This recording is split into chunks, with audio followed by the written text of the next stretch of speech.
Lost your keys?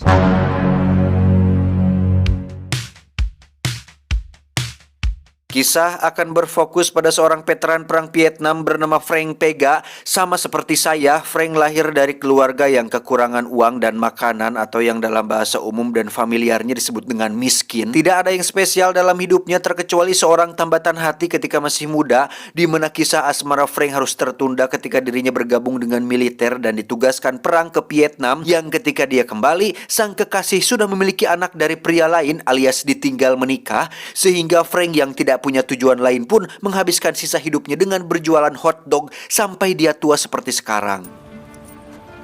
God bless you. Have a nice day. Sama seperti motor KLX yang jarang dipakai, kemampuan dan pengalaman Frank selama menjadi tentara seolah tidak berguna di kehidupannya saat ini, sampai suatu hari ketika dirinya naik bus, ada dua preman yang bertingkah polontong. Polontong itu semacam songong atau sok jagoan, di mana mereka berdua memaksa seorang kakek-kakek untuk pindah kursi tanpa alasan yang jelas. Hey, old man, you mind moving? We gotta sit together.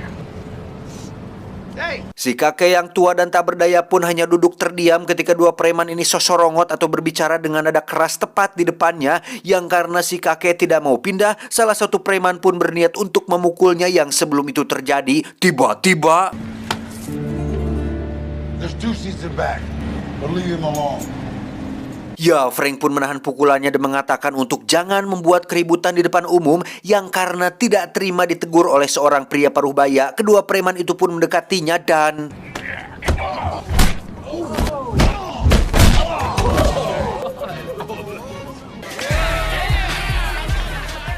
sejak hari itu, hidup Frank tidak sama lagi, di mana aksinya menghajar dua preman itu pun sempat direkam oleh salah satu penumpang yang diupload ke YouTube, yang alhasil Frank pun menjadi viral, bahkan sebagian orang menyebutnya sebagai pahlawan yang membawa harapan untuk semua warga Los Angeles yang ada di sana. All of a sudden, people started caring about me. I started fitting in again. People wanted to be with me. Tak hanya terkenal di lingkungannya, Frank bahkan diundang ke sebuah acara televisi ditemani sang bunda yang sangat disayanginya. Namun beberapa bulan setelah kejadian tersebut, sang ibu pun berpulang ke rahmatullah akibat penyakit yang dideritanya. It's your mama, I know. Meski ibunya sudah tiada, Frank tidak pernah merasa sendirian berkat beberapa teman yang selalu mensupportnya. Salah satunya adalah seorang petugas polisi setempat bernama Malark, ini babangusnya, yang memberikan sebuah titipan dari anak-anak sablon di komplek ini, berupa kaos bergambar wajah Frank yang dulu pernah menjadi seorang macete alias si golok. Badass. Tak hanya Malak, Frank juga memiliki teman setia sesama mantan tentara bernama Klondike. Ini beliaunya, di mana Klondike ini membantu Frank pindahan ke rumah ibunya di komplek ini, yang ketika sedang minum bersama, Klondike menitipkan sebuah flash disk untuk Frank simpan di dalam kotak deposit ibunya. Put this in your mother's. The fuck is this? It's a flash drive. Dalam kondisi setengah mabuk, Klondike pun izin pulang karena ada jadwal pengajian yang harus dia hadiri, di mana saat Klondike berjalan sendirian di jalan yang sepi, tiba-tiba muncul dua orang yang sepertinya dari kelompok gangster dan kenal baik dengan si Klondike ini. You're a hard man to find, Klondike. Entah apa yang sebenarnya sudah terjadi, tapi Klondike nampak memiliki sesuatu yang bos mereka inginkan, yang ketika Klondike menolak untuk memberikannya, mereka berdua pun langsung menyerangnya, tapi harus ngajongkeng tidak berdaya oleh hanya seorang kakek-kakek tua ini. Dan tiba-tiba ya, Klondike pun ditembak tepat di dadanya sehingga beliau harus tewas saat itu juga tanpa mendapat pertolongan dari siapapun.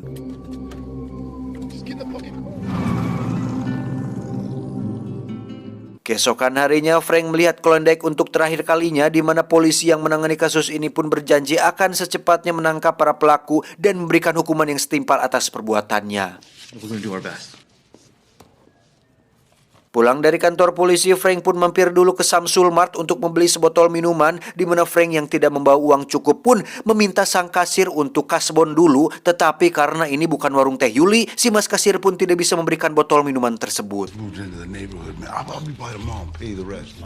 Tak lama muncullah sekelompok penjahat yang datang untuk merampok minimarket tersebut, di mana Frank yang ditodongkan senjata sambil diancam untuk jangan ikut campur pun tiba-tiba ingin bertindak dan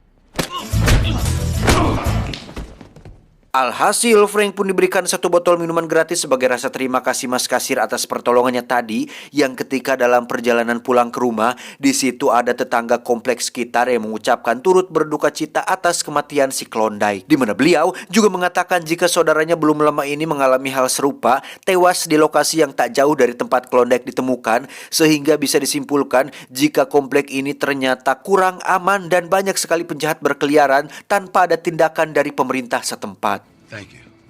Good night, ladies. Saat sedang minum di depan rumah, ada seorang anak tetangga bernama Martin yang mengajak Frank berbincang, namun tak lama muncul pacar ibunya si Martin yang menyuruhnya untuk masuk dan menunjukkan sikap kurang ramah kepada si Frank. Keesokan harinya, Frank mendatangi kantor polisi untuk menemui petugas yang menangani kasus kematian si Klondike, di mana beliau ternyata masih belum menemukan petunjuk tentang siapa pelaku yang telah membunuh temannya tersebut. Penasaran dengan apa saja tugas polisi, Frank pun berinisiatif untuk mengikutinya ke ruang belakang yang setelah dilihat ternyata beliau dan teman-temannya sedang berbincang santai sambil bermain-main, yang hal tersebut tentu saja membuat Frank menjadi kecewa, yang alhasil Frank pun memutuskan untuk bertindak sendiri dengan mencari sendiri pelakunya dengan caranya sendiri.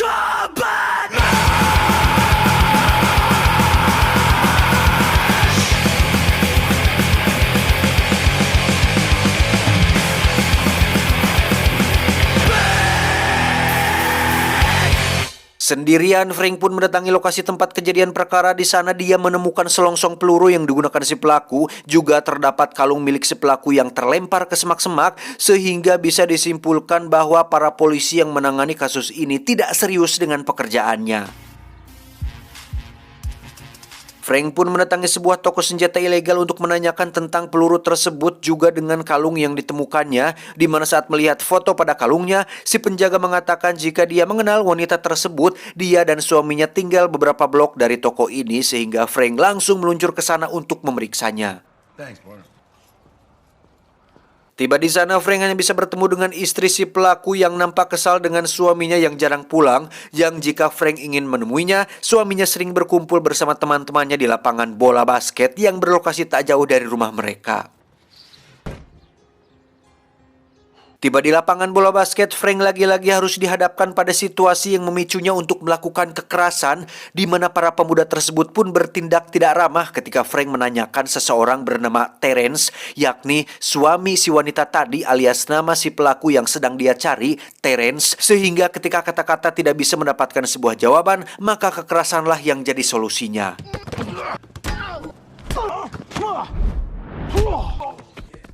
Alhasil, salah satu dari mereka pun buka suara jika Terence akhir-akhir ini jarang terlihat, dan jika Frank ingin mengetahuinya di mana sekarang, Frank bisa pergi ke sebuah alamat yang di mana Terence sering berkeliaran di sana.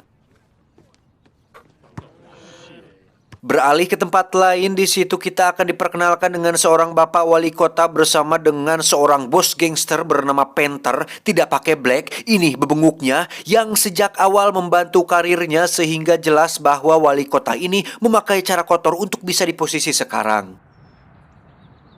It's supposed to make me feel better. Muncul masalah ketika mantan anak buah Panther ini diketahui berkhianat dengan menyalin data-data rahasia kebusukan Bapak Wali Kota ke dalam sebuah flash disk, di mana mantan anak buah Panther itu ternyata adalah si Klondike, sahabat dekat si Frank yang baru saja tewas, sehingga sudah jelas bahwa alasan kematian si Klondike diakibatkan oleh sebuah flash disk yang menyimpan rahasia kotor si Bapak Wali Kota ini. We're done here.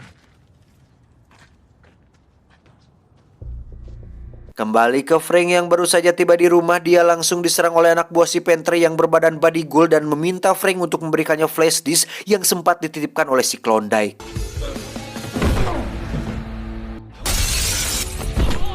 Next time, call before you drop by. Setelah berhasil mengalahkan si Body Gold, Frank pun menemui si Martin yang pandai komputer untuk membuka isi dari flash disknya. Di situ terdapat banyak sekali file-file penting yang merupakan rahasia terlarang milik Bapak Wali Kota, yang jika sampai bocor ke media, reputasinya akan langsung hancur seketika. The hell was Klondike involved in? Tak peduli dengan rahasia kotor wali kotanya, Frank lebih fokus ke si Terence untuk membalas dendam, yang dengan bermodalkan alamat yang sudah diberikan oleh anak-anak basket, Frank segera pergi ke sana saat malam hari.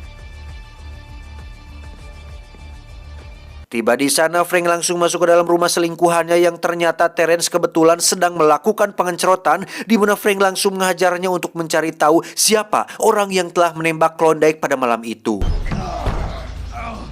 Dengan sedikit diberi kebrutalan, Terence akhirnya buka suara mengenai aksi malam itu, di mana dia dan satu rekannya memang telah membunuh si Klondike dan hanya menjalankan tugas dari bos mereka yaitu Panther. Dan jika Frank ingin menemuinya, Terence memberikan alamat markasnya untuk Frank bisa datang ke sana.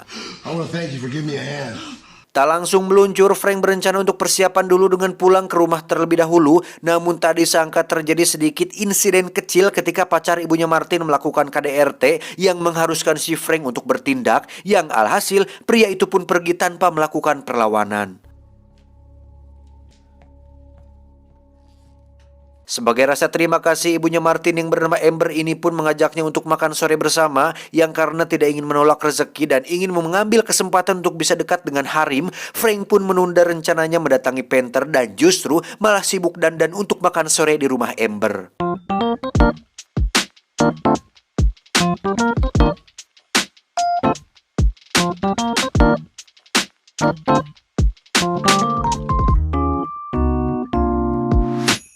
Setelah tampan dan wangi, Frank pun datang dengan setangkai bunga di tangan dan makan sore romantis dengan ibunya Martin, yang setelah makan beres, mereka pun duduk berdua yang ketika akan saling memacok, tiba-tiba What's up, shorties?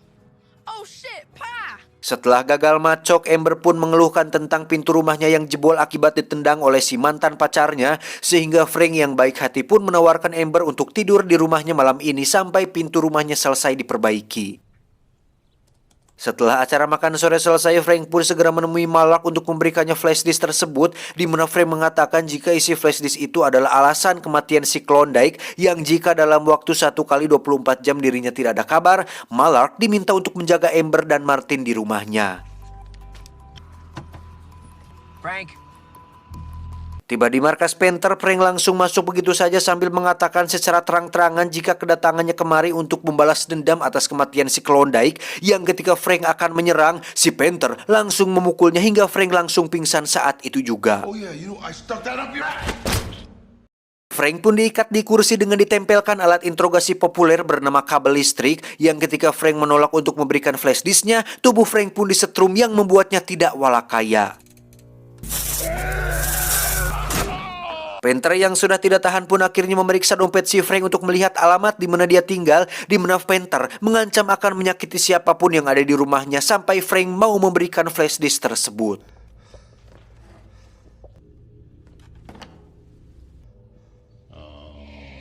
Saat akan pergi itulah Frank dengan cepat melepas ikatan di tangannya dan mengambil sebuah korek api di sakunya, yang entah kapan dia membawa sebuah korek api kayu, mungkin diberikan tim kreatif. Saat itulah terjadi ledakan akibat drum berisi penuh minyak, sehingga kedua anak buah si Panther pun tewas dan Panther sendiri kabur menggunakan kendaraan umum yang dirampasnya.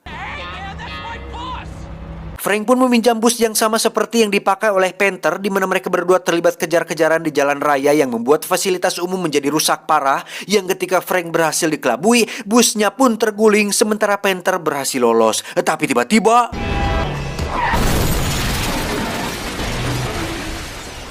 Panther yang tidak mau menyerah pun turun dari busnya dan langsung lari ke alamat rumah si Frank, yang ketika sudah sampai di sana, terlihat Amber baru saja mencuci piring dan harus berhadapan dengan Panther tanpa tahu apa yang sebenarnya sudah terjadi. Kembali ke Frank yang harus bertemu lagi dengan dua preman waktu itu. Mereka menyalahkan Frank atas viralnya insiden waktu itu, dan gara-gara Frank jugalah mereka berdua dipermalukan dan dikeluarkan dari grup anak gangster.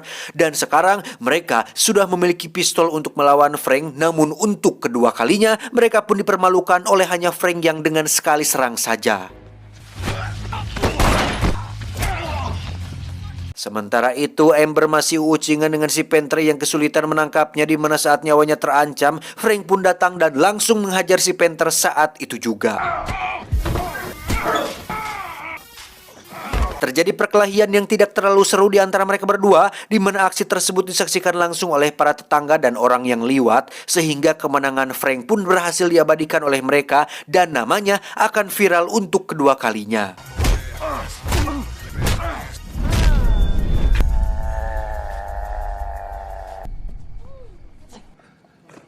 That was for Klondike. Berkat bantuan Malark, Bapak Wali Kota pun berhasil ditangkap polisi atas kasus-kasus sadis yang dia lakukan sebelum jadi wali kota, di mana Frank sendiri kini bahagia bersama keluarga barunya, yaitu Martin dan Amber kekasih barunya. Tamat ending yang cukup membagongkan. Cuau, cuau, cuau.